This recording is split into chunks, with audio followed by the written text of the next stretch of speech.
Hello, this is Paul here. I just wanted to do a quick video on my standard routine for making coffee with a lever group. Nothing fancy, just to demonstrate how I like to keep everything as simple as possible. Okay, so let's have a look what I've got. Standard modern lever group, 58mm, blah blah blah. So this machine, it's a machine I made 4 years ago. So it's actually a double boiler machine. So this group actually has another boiler on the back, directly on the back. Not very big, it's probably about 500-600 milliliter. Then there's a separate steam boiler. So the idea I made it was just to experiment, and you can sort of only have coffee and then you can add the steam if you want. Kafatek grinder, of course. The world's cheapest scales. Just some basic tampers. Yeah, so let's go. Oh, hang on a sec. So, what basket have I got? This is an IMS competition. I don't know the model number or anything. Absolutely no idea what size it is, but I guess it's one of the smallest ones because I go for a smaller dose of about sort of 15, 16. Baskets. I'm not a big dryer of baskets, as long as they're not completely dirty. But I don't make a point of drying them because I've just found that if the basket is very dry, like it is now, the tamper has a tendency to sort of skew if it's really dry. That's just my personal feeling. So I'm not too fussed with that, but it's dry now anyway. 16 grams of coffee. Just pop them in. Okay.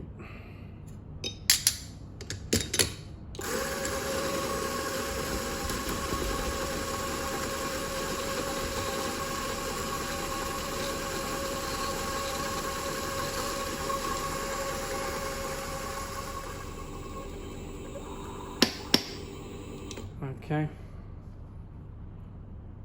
so at this point, pretty much all I'll do, if I can bring you down, pretty much all I will do is just tap. Okay, and then just a very quick tamp and spin. That's all I do.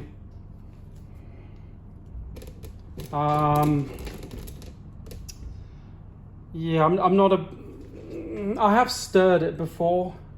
Dennis does give you a needle with the machine and a spray, but I've never had the need to use it. Same with the distributor, tamper, groomer, what do you call it? Just not a big fan of those.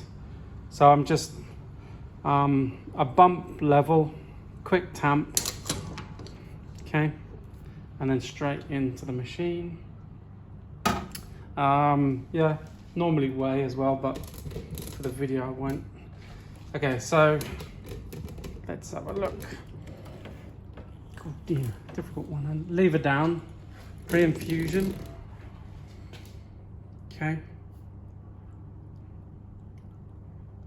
So actually on a lever, okay, I'll just let this go.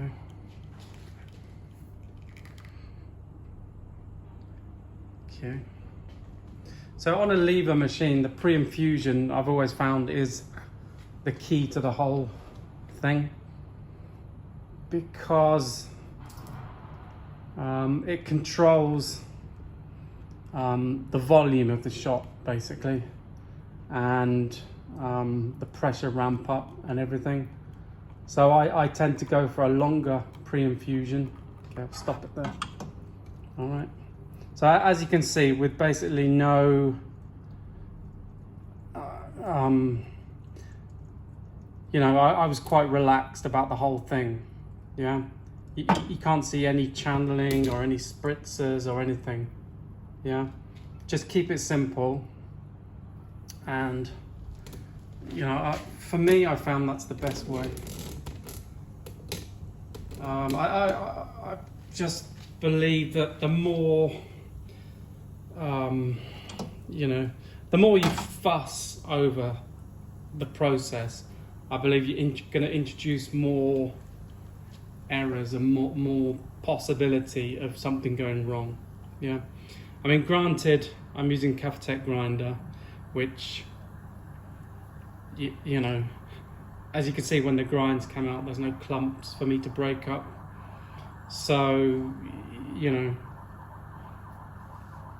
I'm sort of cheating a bit. However, I didn't see a need to go overboard on the tamping. Just a quick tamp. I mean, it's not a fairy tamp, but it's not like putting my whole weight. It's, you know, I'd say it's just sort of a delicate tamp. Yeah. And then pre-infusion, as I said, I try and leave it a bit longer than okay, if we go back sort of about 10 years when this group became popular, yeah, I could see you know, a lot of people were sort of focusing so much on the biting point of the lever, you know, the point where it'll catch. If you see when I did my shot then, I'm sort of catching just above the horizontal. I mean, to be honest, these things are quite meaningless. However,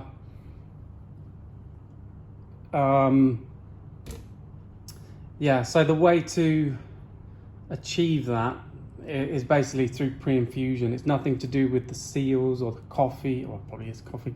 It's all to do with your grind setting and the pre-infusion, i.e. how long. I mean, the pressure on this machine is actually mains pressure. However, I've got it tuned down to only 1 bar because that's what I'm used to on a dipper machine. Okay, and so yeah, rambling a bit, but pre-infusion is the key. I think, like when this group first came out or was popular, you know, lots of companies use it. I always see maybe the people's pre-infusion wasn't long enough, and as a result they were sort of getting this lever bite or lever catch that was quite high up,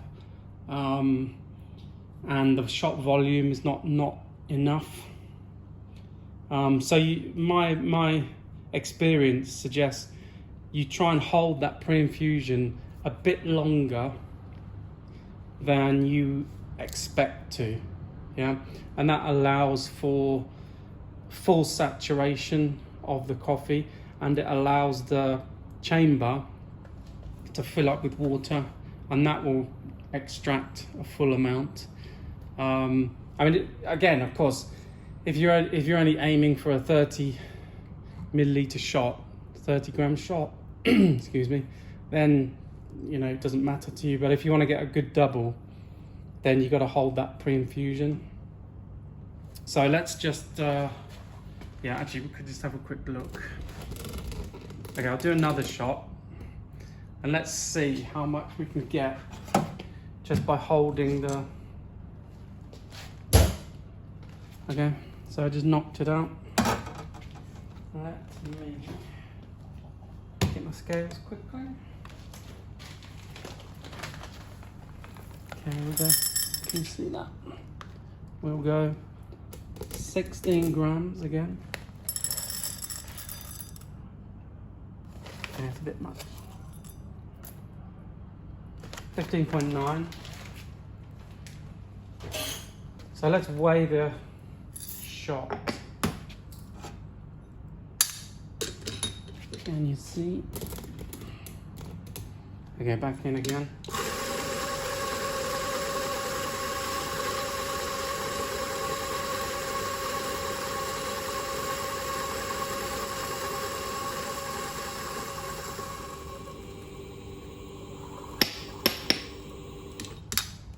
Oh. Okay, just quick tap. Yep. Again. Just a quick tap. Yep. Oh, hang on a sec. Yeah, small cup. So let's see how much volume you could get from this, my mega scales. Okay, so we've got 16 grams. Okay, let's check them. So I'm just holding this. Hold it. I could probably adjust the grind finer on this. Okay, so let's let it go. Okay, so it's just above horizontal. Okay, so that grind we could go a bit finer. It's a different bag of coffee I used. But let's just see how much volume you can get.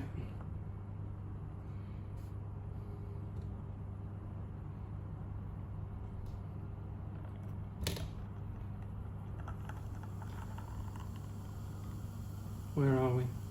Okay, we're coming up to 70 grams now, 68. All right, so, okay, so we finished at 69. Yeah. Okay, so that's just a demonstration of, if I did a short pre-infusion, if I just did a few seconds, then the lever would bite a bit higher, yeah, sort of almost vertical. But because I give quite a long pre-infusion, you get a higher volume shot if you want, of course. Yeah, so we could have adjusted the grind a bit finer on that. Anyway, so that's my basic routine. I try and keep everything as simple as possible. I mean, I have tried all the groomers and stuff. They just didn't really add anything to my coffee.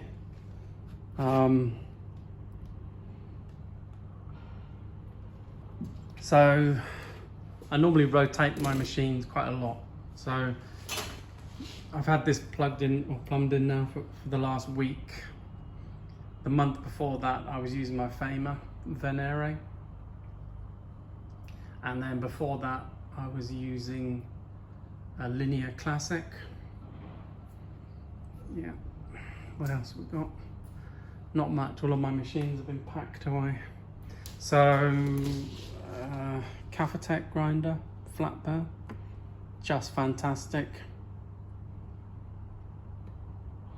There's my Lapavoni, oops, sorry. I'll try and do a video on that. Yeah, keep it simple, have fun, and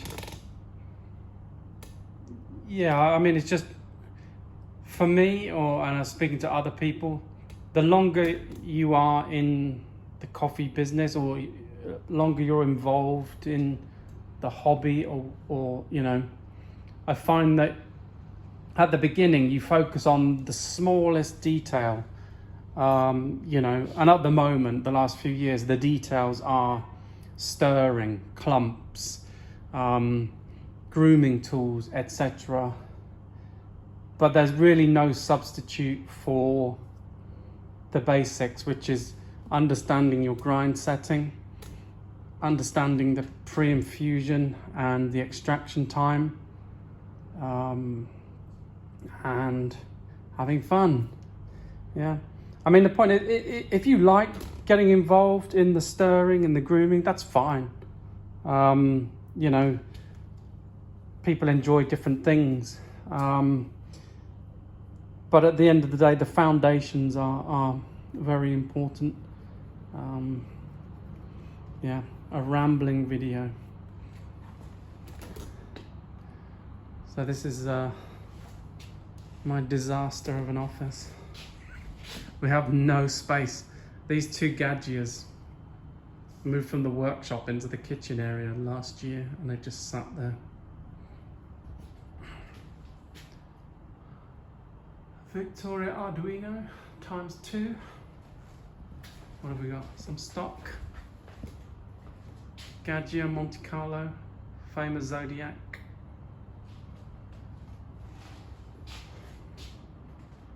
Astoria Eureka. EMI. I don't know the name of that actually.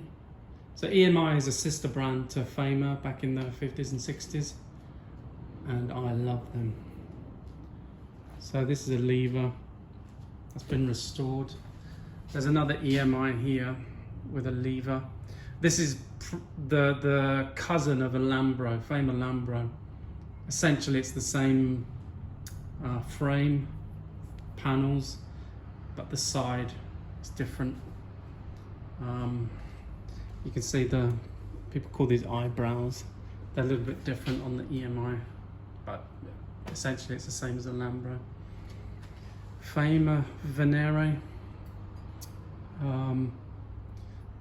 Small boiler machine, so it's not quite instantaneous, but it's a very fast heat up machine. Very nice machine. And that one there's my new girlfriend. It's a Lapavoni Ideale. Apparently this that Pavoni is not quite 100 years old. She's 90 something, and this is the equivalent of an E61 in 100 years ago. They were the most popular machines. I think I'll do a video on that. Fully functioning. I kept everything original, just a functional rebuild. And that's about it. Thanks for allowing me to ramble for 20 minutes.